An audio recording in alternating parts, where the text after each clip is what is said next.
Wissa's heroics crush Nottingham Forest. Champions League hopes. Brentford vs Forest highlights. This week, Nottingham Forest was gearing up for a thrilling return to the Champions League, with owner Evangelos Marinakis making the tough decision to step back from his controlling stake in the club to meet UEFA's ownership regulations. While his other team, Greek champions Olympiakos, has secured a spot in the prestigious tournament, Forest's hopes of rejoining Europe's elite are hanging by a thread.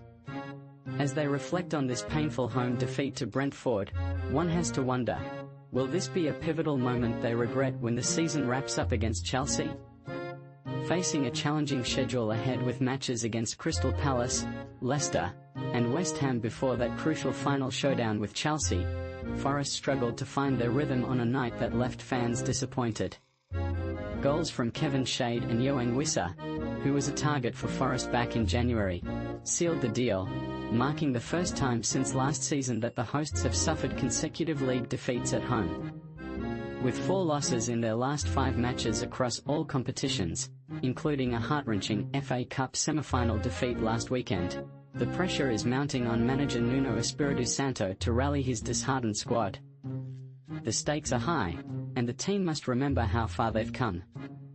On the flip side, Brentford delivered a near-perfect away performance, showcasing efficiency and professionalism. Under the guidance of Thomas Frank, they now sit just 2 points shy of 8th place, a position that could open the door to European football next season. The contrast between the two teams was stark, highlighted by the sight of substitute Ramon Sosa snatching the ball away from Chris Wood's head in the dying moments of the match, a clear indication of Forest's disarray.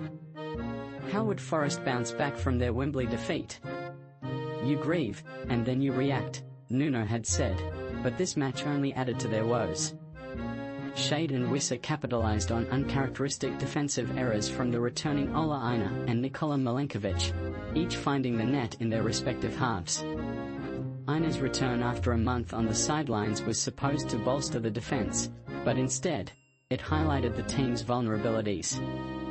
Schade's goal just before halftime sent shockwaves through the City ground, a venue known for its electric atmosphere, plunging it into an eerie silence. Nuno, hands on hips, gazed into the distance as Brentford players celebrated with Schade at the corner flag. The goals were uncharacteristic of Forest, both stemming from their failure to handle direct balls. Nuno acknowledged the need to return to their roots, stating, "We have to go back and find our best version. Our basic play is compact and solid. We don't give away chances. A clean sheet has been a cornerstone for us this season, and today it was the opposite. It was too easy. I'm concerned about how we can compete against Palace and rediscover our identity." The first goal came from a stunning 60-yard diagonal pass by Nathan Collins, allowing Schade to slip between Aina and Milenkovic. In a stroke of luck, Schade's miscontrol worked in his favor, deceiving Aina, who slipped at a critical moment. The ball ricocheted off Schade before he poked it home, sending the City ground into stunned silence as Aina lay on the ground, defeated.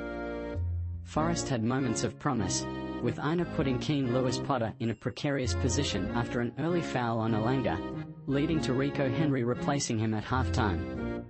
Forest was forced to make a change as well, with the underwhelming Callum Hudson-Odoi leaving the pitch due to a hamstring issue. Brentford started strong, with Schade heading at goal within 2 minutes, and both Christian Nørgaard and Sepp van den Berg coming close to scoring. Historically, Forest has prided itself on a solid defense, with Milenkovic and Murillo forming one of the league's best centre-back partnerships. However, on this night, they appeared shaky, plagued by anxiety and poor decision-making, which echoed through the stands as fans expressed their unease. As Forest ramped up the pressure, Elanga made a dazzling run, cutting inside before forcing a brilliant save from Mark Flecken. Just when it seemed they were gaining momentum, Brentford struck again. Milenkovic misjudged a bouncing ball from Flecken's booming kick, allowing Wissa to pounce and calmly chip the ball over Matt Sales. The disbelief on Murillo's face and Aina's frustrated shake of the head said it all. The Brentford fans erupted in song, while the home supporters were left speechless. With the season winding down, the next few weeks promise to be filled with tension and uncertainty.